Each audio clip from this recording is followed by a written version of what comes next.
সকালের বেঁচে যাওয়া দুইটা রুটি ছিল, এই রুটি দুইটা এখন ভেজে দিলে তো কেউ আর খাবে না, তাই বুদ্ধি করে এই নাস্তাটি বানিয়ে দিয়েছি। সবাই অনেক মজা করে খেয়েছে। আপনারাও চাইলে বিকালের নাস্তায় ঝটপট করে বানিয়ে দিতে পারবেন। প্রথমে এখানে আমি একটা রুটি বানিয়ে নিয়েছি। রেগুলার আমরা যেভাবে রুটি বানাই ওইভাবে আমি রুটিটা বানিয়ে নিয়েছি। এখন রুটিটা মাঝ বরাবর আমি কেটে নিব।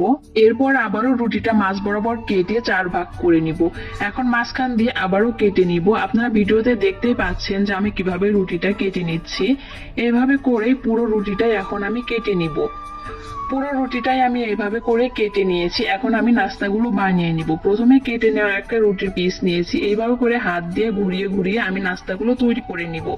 খুব সহজেই কিন্তু একটা নাস্তা তৈরি করে নিলাম। দেখতেও কিন্তু অনেক সুন্দর হয়েছে। এটাকে আপনারা পাস্তাও বলতে পারেন। আমি আরো একটা আপনাদের তৈরি করে দেখাচ্ছি। এক সাইড থেকে হাত দিয়ে এইভাবে ঘুরিয়ে নিলেই তৈরি হয়ে যায়। এভাবে এখন আমি সবগুলো তৈরি করে নিব। দুইটা রুটি দিয়ে কিন্তু অনেকগুলো পাস্তা হয়ে যাবে। সবগুলো তৈরি করে নিয়েছি। এখন এগুলোকে আমি সিদ্ধ করে নিব। সিদ্ধ করার জন্য একটা প্যানে পরিমাণ মতো পানি দিয়ে ফুটিয়ে নিয়েছি। এখন ফুটন্ত পানিতে পাস্তাগুলো দিয়ে 4 থেকে 5 মিনিটের মতো সিদ্ধ করে নিব। যখন পাস্তাগুলো ভালোভাবে সিদ্ধ হয়ে যাবে তখন এইভাবে ফুলে একাই উপরে উঠে আসবে। এই পর্যায়ে পাস্তাগুলো তুলে নিব।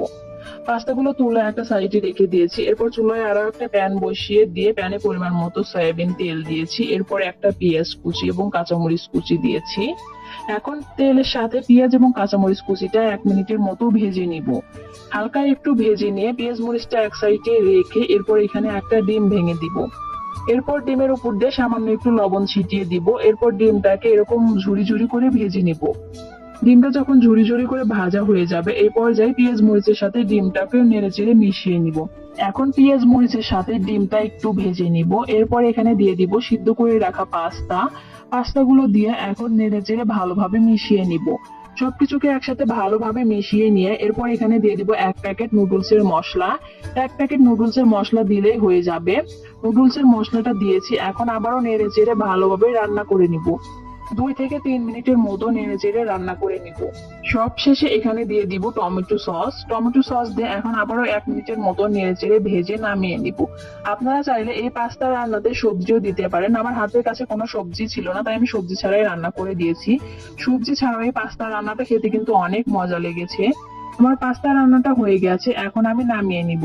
পাস্তাটা দেখতে কিন্তু অনেক লোভনীয় লাগছে, এছাড়া খেতেও অনেক বেশি মজা হয়েছিল। আপনারা বাসায় একবার হলেও রুটি দিয়ে এভাবে পাস্তা বানিয়ে খেয়ে দেখবেন, অনেক বেশি মজা হয়।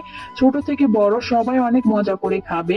আমার আজকের এই সহজ পাস্তার রেসিপিটি আপনাদের কাছে ভালো লাগলে ভিডিওটিতে লাইক কমেন্ট শেয়ার করে দিবেন এবং ইউটিউব থেকে ভিডিও দেখলে সাবস্ক্রাইব করে দিবেন। ফেসবুক থেকে দেখলে ফলো দিয়ে পাশেই থাকবেন। আজকের মতো এখানেই বিদায় নিচ্ছি। ভালো থাকবেন সবাই। আল্লাহ হাফেজ।